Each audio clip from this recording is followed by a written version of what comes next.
Easy. You see, we start from dawn, we go to dusk. Never stop. So what we do is, about this minute, yeah. So we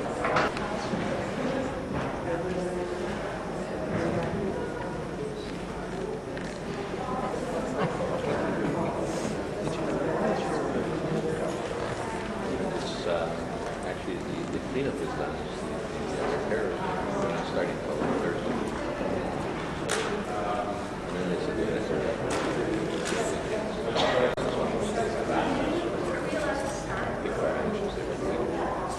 Three, 4 weeks. Speak to the estimate is 29 pages long,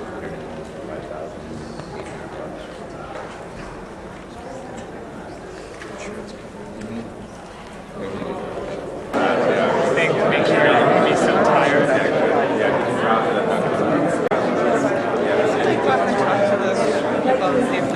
just wanted to make sure, I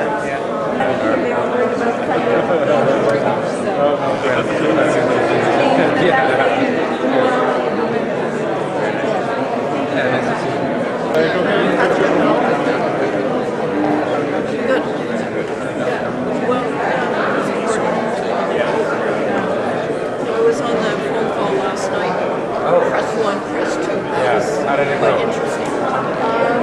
I thought I was late. okay, can we?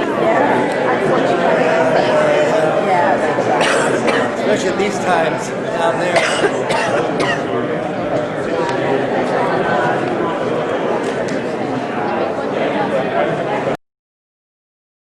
Thinking about the budget in comparison to budgets past, I just want to say that I think what it tells us all is that we have an incredible city and province, and if you look at other jurisdictions, you know, there are many tough days that everybody's going through. I don't have to tell you what's happening in Wisconsin. I don't have to tell you what's happening in California. In fact, I think we don't pay enough attention to that.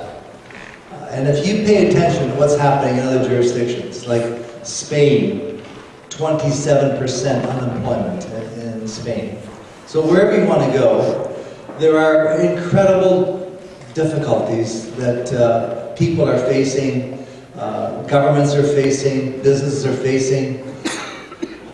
And I just want to say that in Ontario, we've tried to just keep taking care of the things that government has been made for, to take care of our children in our schools, our sick and elderly in our hospitals, to take care of the things that we build and are building in our city,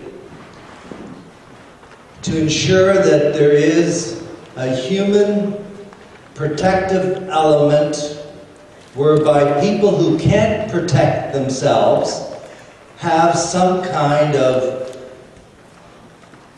person or persons or organization or a roof over their heads, basically. And I'm not just talking about a physical roof, I'm talking about a spiritual roof, a humanitarian roof.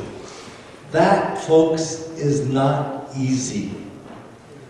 It has not been easy.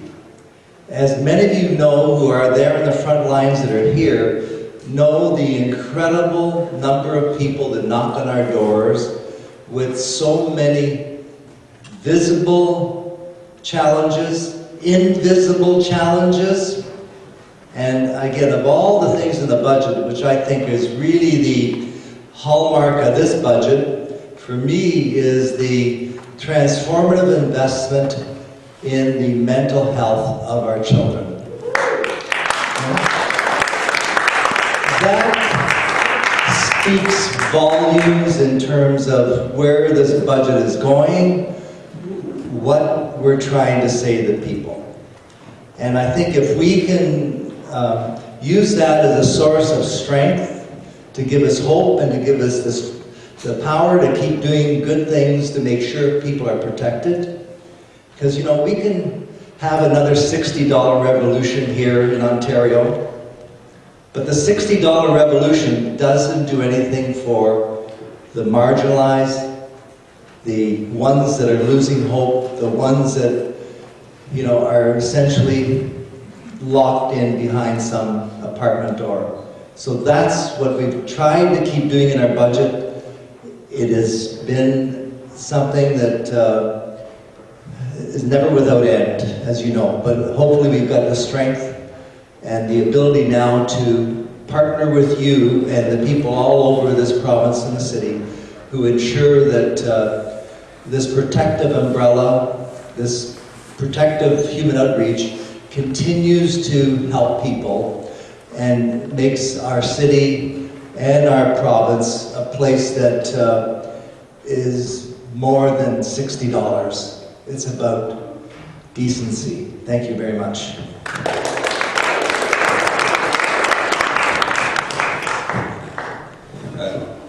Good morning, everybody. I'm Eric Hoskins, the MVP for St. Paul's, and it's so nice to see there's some regulars that I wouldn't be surprised of being here every year for the last 8 years, but many of you I know, this is the first time that you've had the opportunity to join us for a post-budget breakfast. I think Mike said it very, very well, so I'll be extremely brief. I want to point out that maybe I know Josh Cole is not here yet, but is hoping to make it, but we've got Josh Matlow and Joe Mihevik, both over here.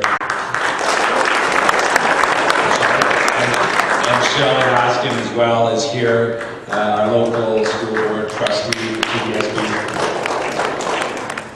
And thank you to the three of you, particularly for being here this morning, because as all of us know, these are issues that cross borders and jurisdictions, all levels of government, so it's great to see you here. And I'll just add that, you know, as Mike was saying, these are challenging times. And this was a challenging budget for the government to develop. I hope at the end of our presentation and the questions and our discussion, you'll agree that we've landed in the right place. And the right place I would describe as a budget that manages responsibly in these times, but at the same time is a reflection of our collective community values. I think that this, as Mike had mentioned, children and youth's mental health program as an example. I think and I hope that you'll find that this is a budget that has landed in that place in the middle that reflects our values and also manages responsibly in these challenging times. Thank you.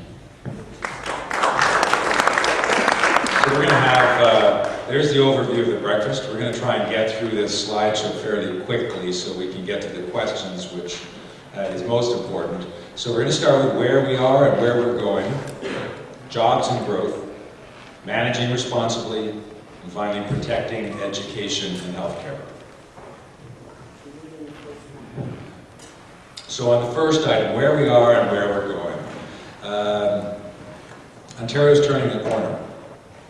Unemployment rates are going down, jobs are coming back, but people are still feeling the effects of the worst recession in almost 100 years. The economy, as I mentioned, is improving and jobs are coming back. We're eliminating the deficit. We'll get into some detail in a few minutes. In fact, we're ahead of our projections from just a year ago in terms of eliminating the deficit, and we have a plan to do that. But again, this balance between values and managing responsibly, doing both, it's also important, I think you agree, to make sure that we protect the progress made over the last 8 years in education, healthcare, and economic growth. We're going to build on our track record of reform and explore ways to improve the way that government does business. And this is just a responsible thing to do. We need to come up with the best possible plan to fight the deficit, to get out of deficit while protecting our important programs. Other choices, if we were to take a different direction from compared to the budget that we have developed this spring. For example, you might have heard that there some rumors about reducing the HST by 1 or 2 percentage points. However, these sorts of blanket cuts in taxation would require parallel deep cuts to crucial public services and would hurt people and undermine our competitiveness. So we've chosen a different path, which I hope you'll agree is a responsible direction. Great, thanks, Eric. And just for context, 1 percentage cut in the HST is a $3 billion hit to the Treasury. Okay, so when you hear Tim Hudak, as I'm sure he will, talk about how hard it is for families and that what we should be doing is cutting the HST, what will be really hard for families is if we take $3 billion out of the budget and we have to make those deep cuts that would demand. So there are a couple of charts that we wanted to show you. Eric talked about jobs coming back, and this chart demonstrates us in the context of some other jurisdictions that are not having the same kind of success in terms of job recovery. So we've got, what that means is 91% of the jobs, the number of jobs that we had pre-recession have come back. Now, it's not all exactly the same jobs, and we acknowledge that. There are some different jobs that have come back. But of that, 84% are full-time jobs. So these are not just part-time, low-paying jobs. These are full-time jobs. You can see what's happening in the United States overall, 14.5%, United Kingdom, 38.9% of jobs. Now, there are other jurisdictions that have got 120% of their job recovery. There are other jurisdictions that were not hit as hard as we were, and some of those jurisdictions are in Canada. So there are other provinces that have had that have recovered more of their jobs and have surpassed the pre-recession levels.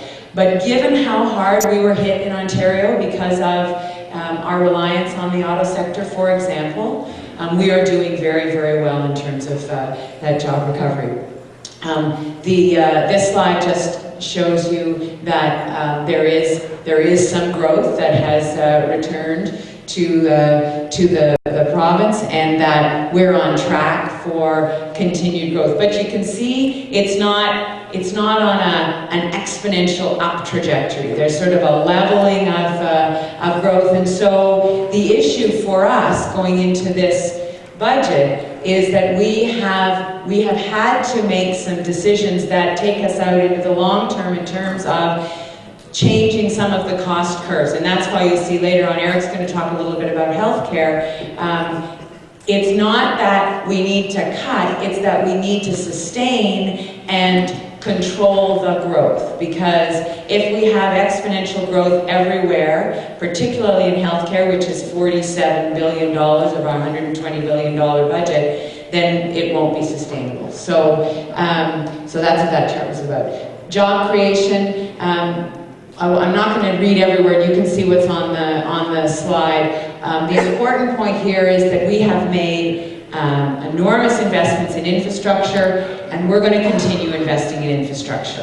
And as the Minister of Transportation, that's very important to me. It's very important to me because I know the state of our roads and bridges in the province. I know the need for transit building. I know that in Windsor, it's very important that we build the Windsor-Essex Parkway because we've got to have the trucks moving across the border more efficiently than they are now. We've got to get them out of downtown Windsor. And on top of that, the 300,000 jobs that are involved in that infrastructure building are very important as the economy recovers. So we're going to continue to make those investments. We're going to continue to partner with the private sector. There are, for example, in Don Valley West, there are 300 new jobs at Celestica because we've worked with Celestica and with a solar panel company to make sure that the feed-in tariff that is in place supports those jobs. So those are the kinds of partnerships that we're going to continue to encourage. And the last thing there, the farmers, risk management programs. Now, Mike and Eric and I don't have a lot of farms in our ridings. We have community gardens, but we don't have a lot of farms. But the reality is that the risk management approach that we have put in place in this budget extends the stability that we've had in the grain and oilseed sector, which has allowed farmers to have some predictability, some support in the down years. We're extending that to the other parts of the agriculture sector. I don't know how familiar everyone is with the way agriculture works in the province, but if you're a dairy farmer or you're a poultry farmer, you are part of what's called supply management. You have a predictable market and you have a predictable income. That's not true with the other sectors, and so we're putting some stability into our farms. We're continuing our tax reforms. We're continuing. They will remain in place. We've put a lot of support in place for businesses, and those supports are bearing fruit. An estimated 2/3 of business savings from the HST had already been passed on to consumers through lower prices by last December, and we've got specific examples. If on the Ministry of Revenue website there are specific companies that are speaking up and saying, we can show you how we've passed those savings on. The most important thing though, folks, is that we've got a stable tax system that has made us more competitive and has contributed to that growth and jobs coming back to Ontario. Okay, so I think we're good? Yeah. Eric? Let's see if this triple tag team thing actually works this morning. So again, this is preamble to the budget for the most part, but this is giving you a snapshot of commitments that this government has made and achievements that we've already accomplished. We made a commitment to reduce the number of government agencies by 5%, and we've already surpassed that commitment. And the quite substantial savings that come along with hitting that target. An example being, we've also merged agencies together and realized quite substantial cost savings on the administrative and the human resource side, as you can imagine. We are proposing legislation to eliminate unnecessary perks in the broader public sector, so that just include the Ontario public sector, the OPS. It also includes such things as our hospitals and our universities and colleges. It may seem like a small thing, but these small relative, well, they're big numbers to all of us, and they add up to even bigger numbers when we combine them together. But we are doing things like reducing paper and office equipment. I was amazed, can't remember, I think the figure is that the government has something like 2,500 individual fax machines, which is an extraordinary number. And in this day and age, I mean, you still need a certain number of fax machines, but a lot of this stuff can be done through different technology or consolidated. So even things like reducing paper and office equipment will, over the next couple of years, save over $15 million. And we already realized savings of more than $30 million on travel last year and $10 million estimated this year. Now, you might have heard this already in the news as well. It's been sort of out there for the last couple of days that the deficit for this year, this is a fiscal year, so this year actually ends this week on March the 31st. So the 2010-2011 deficit ending this week is projected to be $16.7 billion.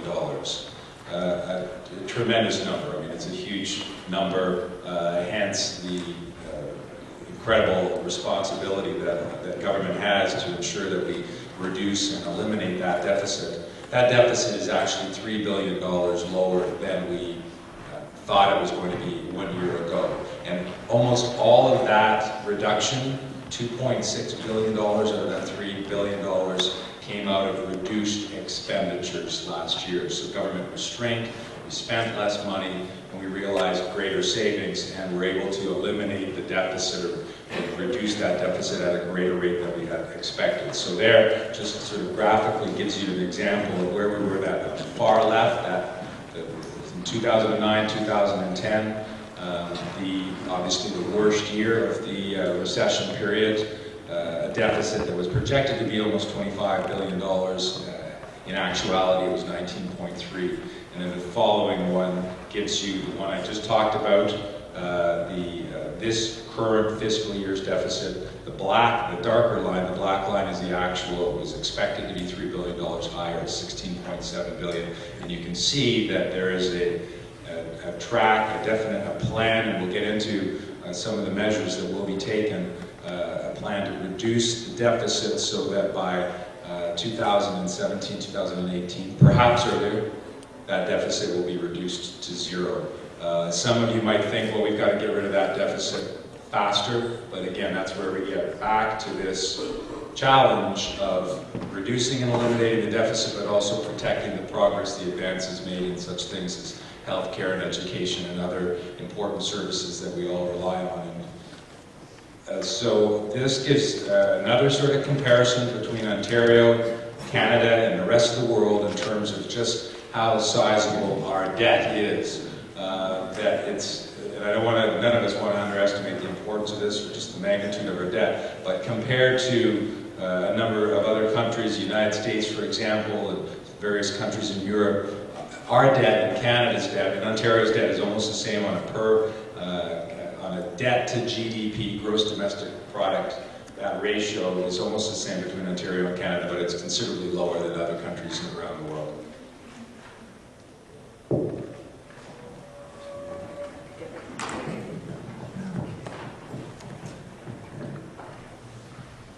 Thanks, Eric. Just in terms of some of the measures we're taking, just to ensure that we can essentially continue to make sure we have enough money to keep funding our core programs, healthcare, education, environment.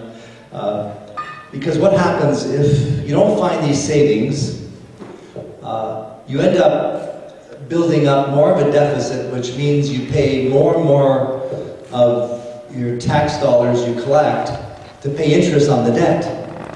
So that's why we're trying to find ways to continue to reduce the debt.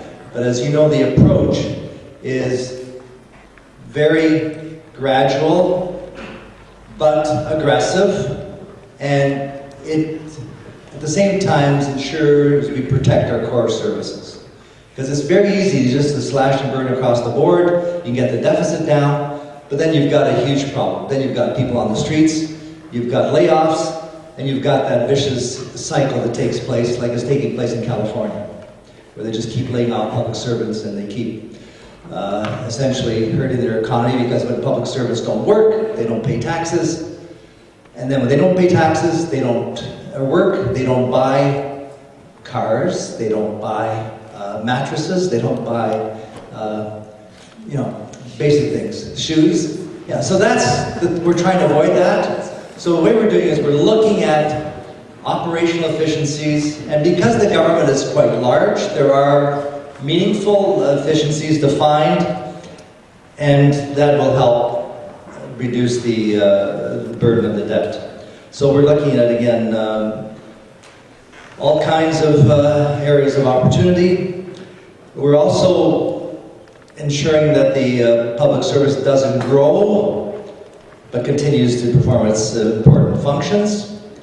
We've got our major agencies like the LCBO and others looking at ways of reducing their cost.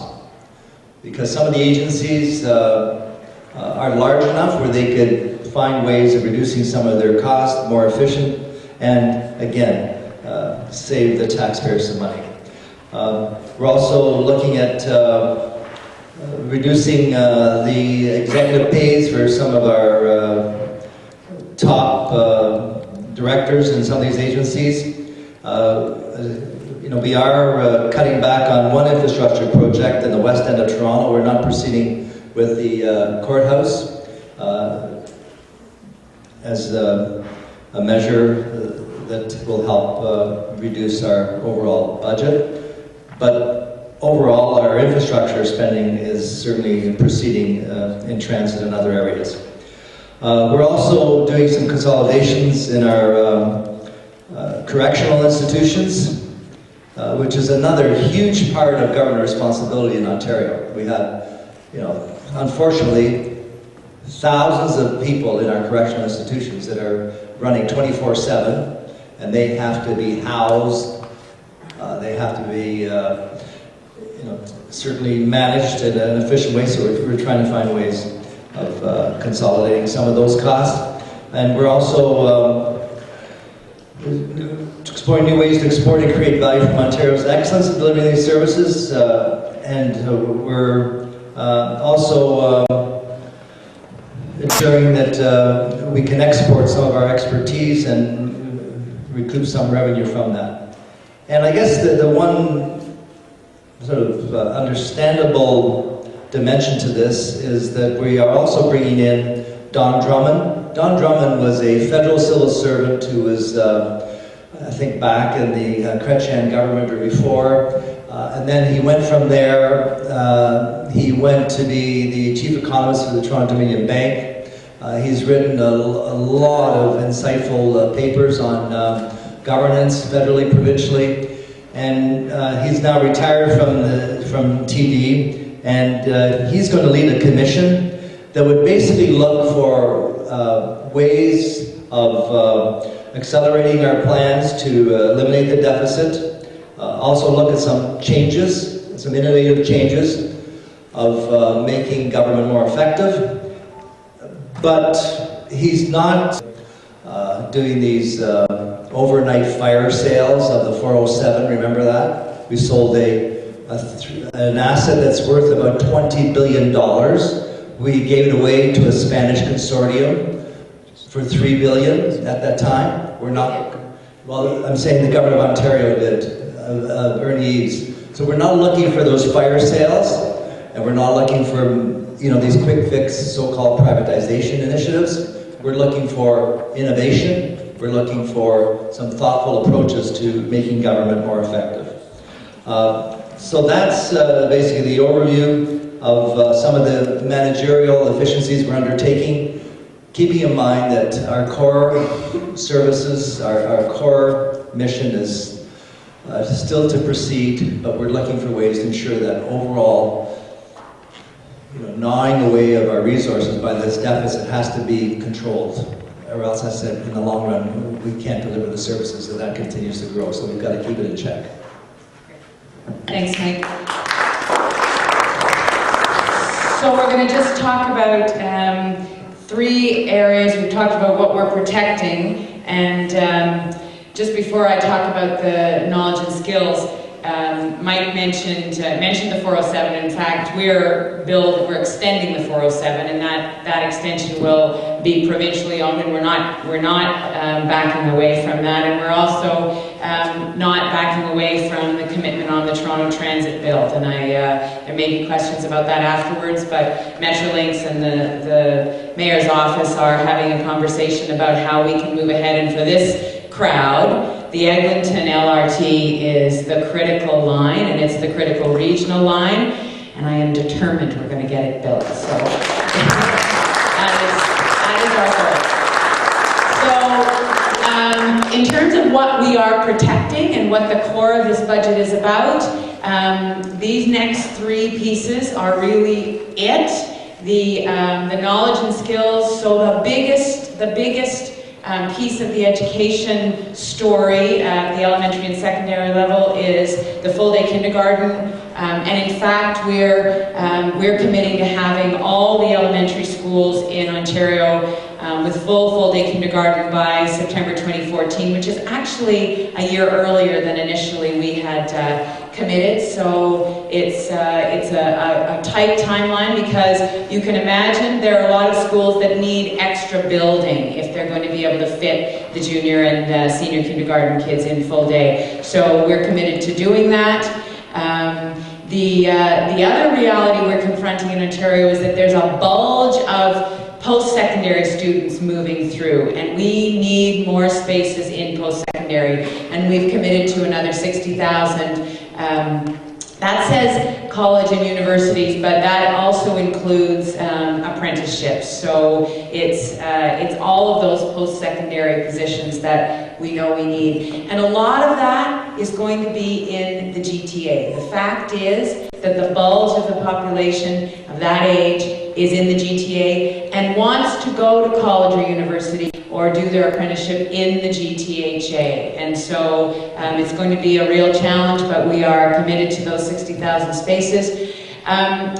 The $44 million over 3 years for literacy and basic skills, I'm going to call that the John Malloy factor, because John Malloy fought very hard to get that money into the system. We're having a real struggle right now with the federal government, and Eric knows better than I what that conversation is like in terms of getting the federal government to step up to its responsibilities around our adult education portfolio, which is a shared portfolio, but the people who need settlement supports, the people who need language supports, the people who need other kinds of employment resources. And so that's always been important that the provincial government, the federal government work together. The federal government in recent months has moved away and has not made a commitment to continued support. We're putting in $44 million over literacy and basic skills. And that is, I think, can be directly related to the issue of keeping people out of prisons. You know, you look at the people who are in our prisons, a vast percentage of them had mental health issues as young people or addiction issues, and they can't read. They are very, very stretched or very, very challenged in terms of their literacy skills. So the more we can do to help people to get their literacy skills up, the better off we are across society. $22.5 million for summer job strategy, and that's for our young people to have those opportunities that they so desperately need. So that's that piece.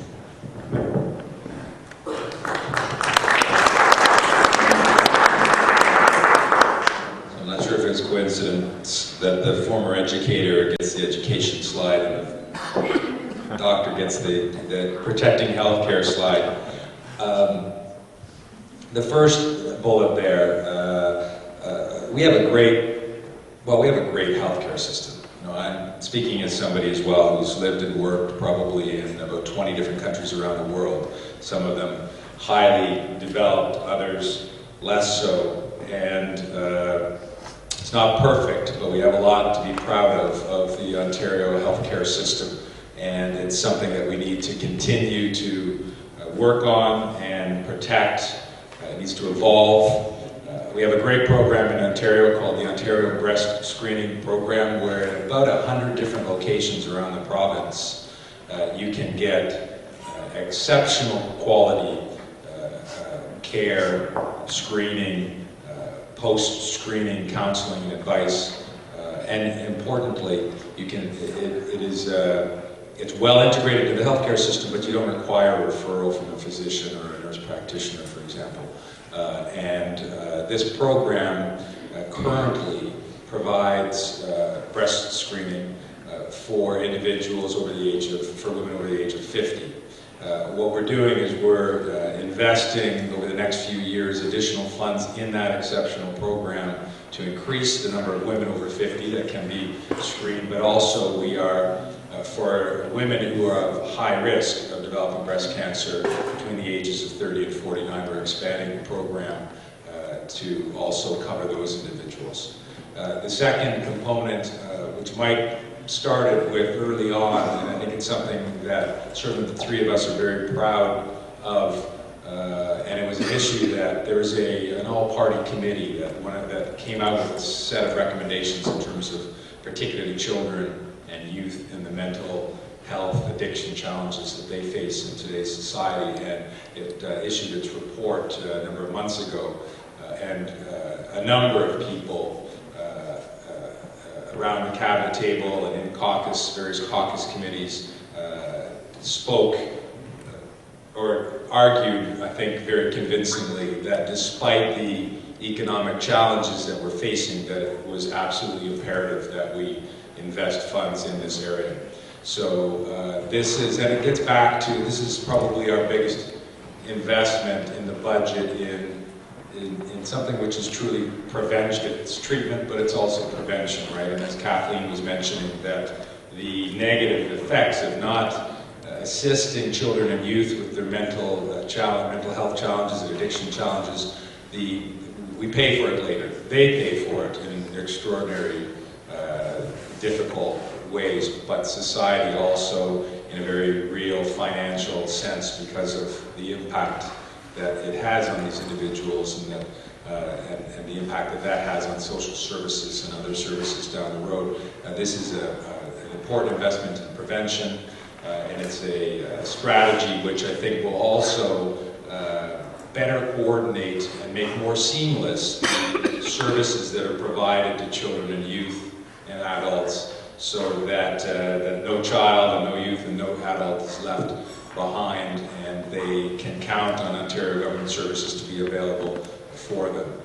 Third is an expansion, I think it's $100 million a year, in fact, an expansion of pharmacy services and support through our pharmacies, so that individuals, particularly our seniors and those who are on social services, receiving social benefits, that they can avail themselves of additional health care through their pharmacists. So some of you might be familiar, for example, with MedsCheck, where say a senior may be on 6 or 7 different medications, so they can go in and they can spend time with their pharmacist and go through each one of those medications so that the individual gets a better understanding of what they're for, what the side effects might be, how they could interact with each other. And the pharmacist also is able to determine that there aren't any negative interactions between those medicines, or it may actually lead the pharmacist to approaching the individual's physician to make certain recommendations for the future. So this is a very important investment. It will reduce the burden on other health services. A great number of individuals that are seen in our ERs, for example, show up because of negative interactions between the medicines that they're taking, so that will help there. And then lastly is funding available to specific hospitals that may be facing unique challenges on the capital side, to provide those hospitals with stability moving forward so they can provide their services to their clients.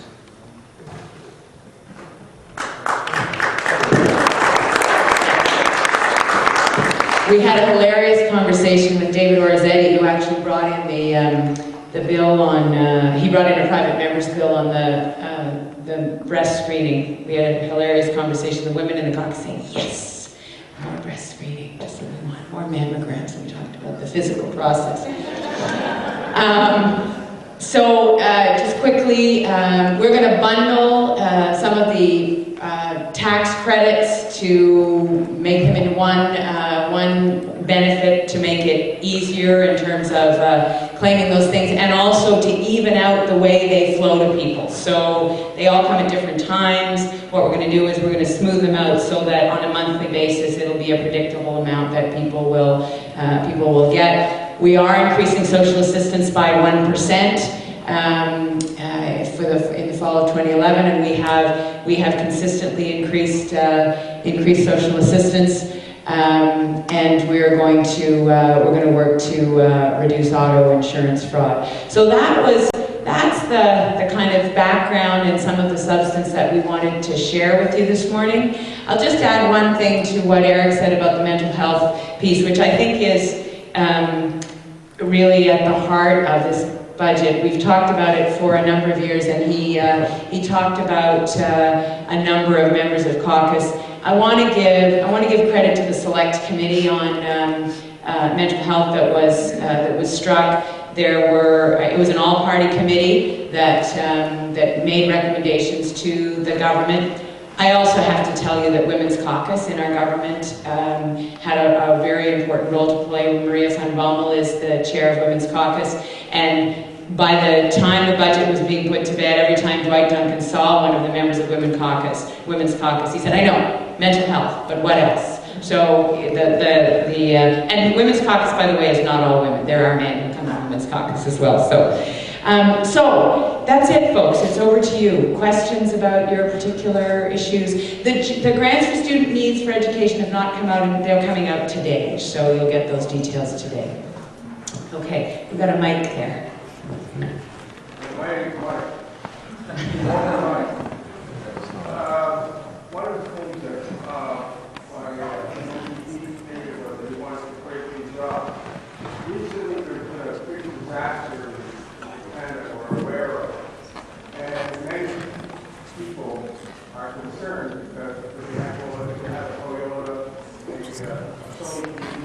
Honda.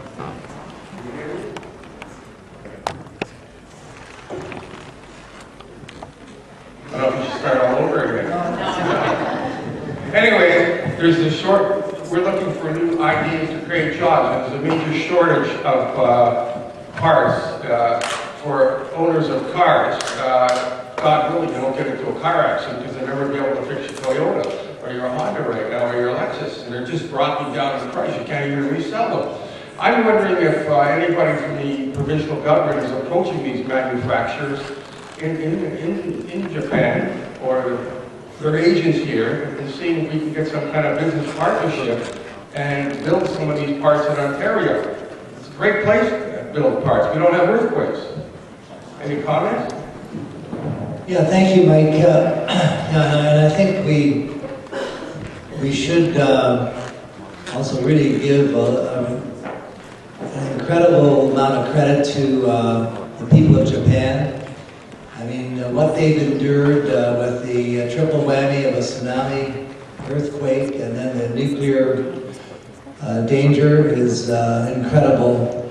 And thank God, I was going to say the least of our worries is that we're worried about car parts. And luckily, we have that worry. But, you know, Senator Patel has been she's been to Japan, I think, at least 2 times that I know of.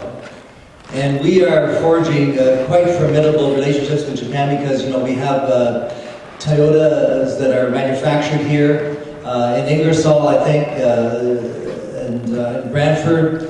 I know that we have a very good relationship with all the Japanese manufacturers. So they are trying to do the best they can to recognize the priorities the Japanese have in terms of getting water and food and medical supplies to the people in Japan. And at the same time, we've extended our cooperative hand out to them and saying, if we can help you transition through this period when some of their plants are shut down, we are looking at all those recommendations that you made about parts and availability. And so that's ongoing. Because, again, in fact, the Premier talked to the Japanese ambassador about some of those very issues a couple of weeks ago. So it's something that's going on because of the reality of, you know, we're a major partner with the Japanese in the auto parts and auto manufacturing industry. It's good that you're thinking about it because I know as my Toyota dealers, I actually saw layoffs there. So whatever happens, you know, this is a small world. Whatever happens in Japan or whatever happens in China can affect us, so we've got to be very cognizant of that relationship. Thanks, Mike. Good morning, I'm Nick Volk, developer and builder of affordable next-to-income housing. Initially, though, I want to say tremendous thanks to Kathleen, Mike, and now Eric in the terrific work you're doing for us at the provincial government in Ontario. I didn't see anything in the budget yesterday about affordable housing. And let me just say very briefly, I'm working on saving and building 800 family lives with a 250-unit apartment building. The city has said if I can get the province to match the federal funding, which is already available, they would help me in a major way to move this development forward and make these lives self-sustaining. So my question is, how can I get the province, not having seen in the budget, to bring forward some of the matching funds for the federal funds that are already there? The city said the federal funds are continuing until March 31, 2014. So that's the primary question. Secondly, I also do Habitat for Humanity, and I'd like to see the hands of all people who come out and build homes with us. You're all invited. You're all invited to come out and build a home with us. As a matter of fact, this church and the 6 other churches on the Hill have already funded and built 2 homes, saving those family lives. So if I could have help with the province. And the last one is inclusionary zoning. if we could bring in inclusionary housing or zoning legislation, takes a burden off the province and gives us the opportunity to negotiate affordable housing with developers. Thank you very much. Thank you, Nick. You probably know, right now, I'm sitting on the committee, the Justice Policy Committee, that is looking at the new provincial housing bill. It's Bill 140. Bill 140 has been widely accepted as a very helpful province-wide initiative to essentially put in a new platform for housing right across the province.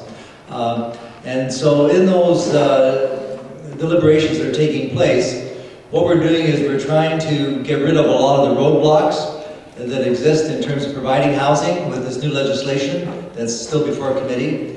The question I have to talk to you about later, I'm just wondering about this federal funding you're talking about, because our issue is that we're not getting them to partner with us, and without the feds being at the table with real money for housing, we're not really going to be able to do anything, and the city certainly can't do it by itself. So I'll talk to you about that later.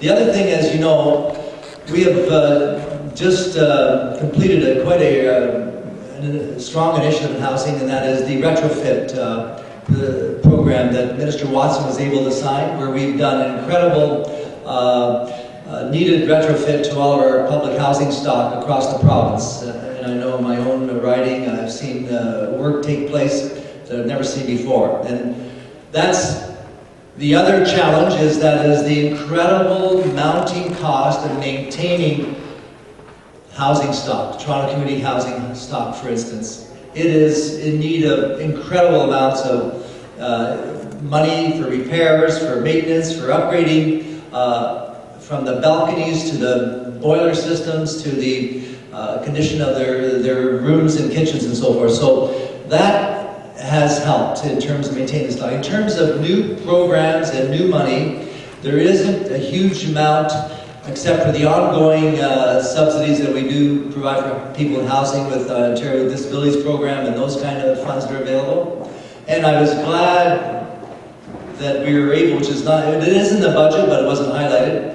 I was able to get $5 million to provide for a bed bug control program, which is part of the maintenance. And most of those issues with infestation occur with people in Toronto community housing, and although they're to be found anywhere. So those are the kinds of challenges we face, is because our housing stock, it is at an age where it needs immense investment, and then to build the need for, the lineups that are there. And so whatever we can do to get into the huge lineups and waiting lists for public housing that are there, or any kind of housing, basically, cooperative housing, etc. So again, I'll talk to you about this federal funding that I'm not aware of, but it would be a nice surprise if there was, because I know Flaherty didn't mention anything about housing in the budget that I can recall. Okay, thanks, Nick. And if they want to work, Habitat for Humanity, how do they get involved in helping to build? You go on the website, habitattoronto.on.ca, and people can volunteer. Try it for a day. We're building about 50 homes across the city of Toronto, and we always need help. If I could just add as well to what Mike was saying, talking about the bill that's making its way through the legislature on social housing, and one of the things that we did is, this is there are numerous programs that target this issue, that try to make improvements and provide funding, and they developed in some cases over decades. And so one of the things this bill does is it looks at all of these different programs that some of them may not even be relevant today if they were developed 30 years ago, or they might be inconsistent with another funding envelope that's available. So one of the things that we're working hard to do is to take that pot of money and those numerous programs that are sort of disjointed, they aren't as coordinated as they could be, and bring them together. So there are fewer programs, flexibility to municipalities to be able to utilize that funding in a way which is more streamlined, more coordinated. I will give you an example. I think it's about $1,000 a month that's provided for emergency shelter beds. We're now giving municipalities the opportunity to, if they feel that they can better utilize that $1,000 in a different way to provide that individual or that family with some stable housing, get them off the street, that they will be able to do that. So it's actually, part of it's also working with the funds that exist in a smarter way. And so that's one part of the bill that I don't think should be neglected or ignored. Thanks very much. I and my organizations are also working very hard and pushing Bill 140, so you have our complete support. Thank you, Nick. I'm not sure if this is relevant to the general funding for education, but I just wanted to ask if the funding for English as a second language and translation and literacy for new immigrants who are adults and they don't know how to speak English, is the funding protected too for new immigrants ESL classes? Yes, provincial funding. So you know, in Ontario, we've been, since 2003, when the McGuinty government first came in, you know, we've invested almost $1 billion to support our newcomers, and that includes, this is something that, as Minister of Citizenship and Immigration, this is something I have direct responsibility for. We spend about $65 million a year on English and French as a second language for our newcomers. And it's an important investment, as you can imagine, because it's to all of our benefit when last year 118,000 newcomers chose Ontario as their new home. It's to all of our benefit to get them sort of up to speed and into the workforce as quickly as possible, because then many of them actually create businesses. If they have jobs, they're paying taxes, and they help to basically fund. And not only is it an important moral responsibility because they become, you know, they're Canadians and Ontarians and they're parts of our communities, but they also help to build a strong Ontario economy. So our commitment at the provincial level has been consistent since 2003, and those are the sorts of the amount of money that we're talking about. I've seen my budget for next year. That funding is exactly where it needs to be, and it hasn't been diminished $1. Unfortunately, on the federal side, this is a good example where, and some of you might be aware, that the federal government cut programs for our newcomers by $44 million in December of last year. That's about a 15% cut. It's probably going to be even bigger next year. And they're making these sorts of cuts unilaterally. So it's making our situation here in Ontario and our challenge, I think, even bigger, because the commitment at the provincial level is there. The funding has been going up year by year. However, on the federal level, there's about $250 million now. Almost $250 million that was promised to Ontario's newcomers, which that promise, unfortunately, was broken by the federal government. Okay, thank you. Hi, my name is Steve Schallhorn. I'm with the Labour Education Center in Don Mills. My question is for Kathleen. You've outlined an extra $44 million over 3 years for literacy and basic skills. I was wondering if you could just outline a little bit as to how that money will be targeted. Well, basically the agencies that deliver those literacy and basic skills programs will not see the cuts that they might have expected had we not put that $44 million in. So it's money that's going to go directly to those programs in the agencies that are delivering those LBS programs. So it's very good news for the students who are engaged in those literacy programs. Thank you. Okay. I guess I also want to just acknowledge the school board's role in the delivery of some of the programs that Eric's talking about, and also Steve. Now, I know you're not in a school board, but the school board, one of the things that's important about protecting the school board funding is school boards, particularly the school boards in Toronto, so the Catholic board and the public board, do accommodate adult education programs. And I will, having been the Minister of Education, I will admit that it's difficult often to continue to deliver those adult programs, and there are very creative educators who bundle together different programs in order to preserve the whole program. So, you know, the thing about adult education is that it's divided among a number of different ministries, and it's not something that always gets the kind of focus that it should. But the school boards do a great job in preserving what programs they can. Good morning, Cindy Beeman, Montage Support Services. First, I want to congratulate you on the Accessibility Act that was passed last year. It's excellent. Montage provides community and residential support for adults with disabilities, and this was very much appreciated. In today's budget, you mentioned funding for mental health for youth and children, and that's excellent. Youth and children grow up, they become adults, and then we take care of them, provide support for them. There are already 2,000 people on the waiting list for residential beds. Is there any funding for adults with disabilities in this budget? There actually is. I'm just looking for I don't have the exact number. I don't know if anybody's got it. There is actually an increase for developmental services, which is adult. We can get you the specific numbers, but Madeleine Mayer has fought very, very hard for that. What I don't know, and I don't think this detail is in the budget, is whether it's going into the passports program or whether it's going to be allocated differently. But there is an increase, and we can get you the details on that.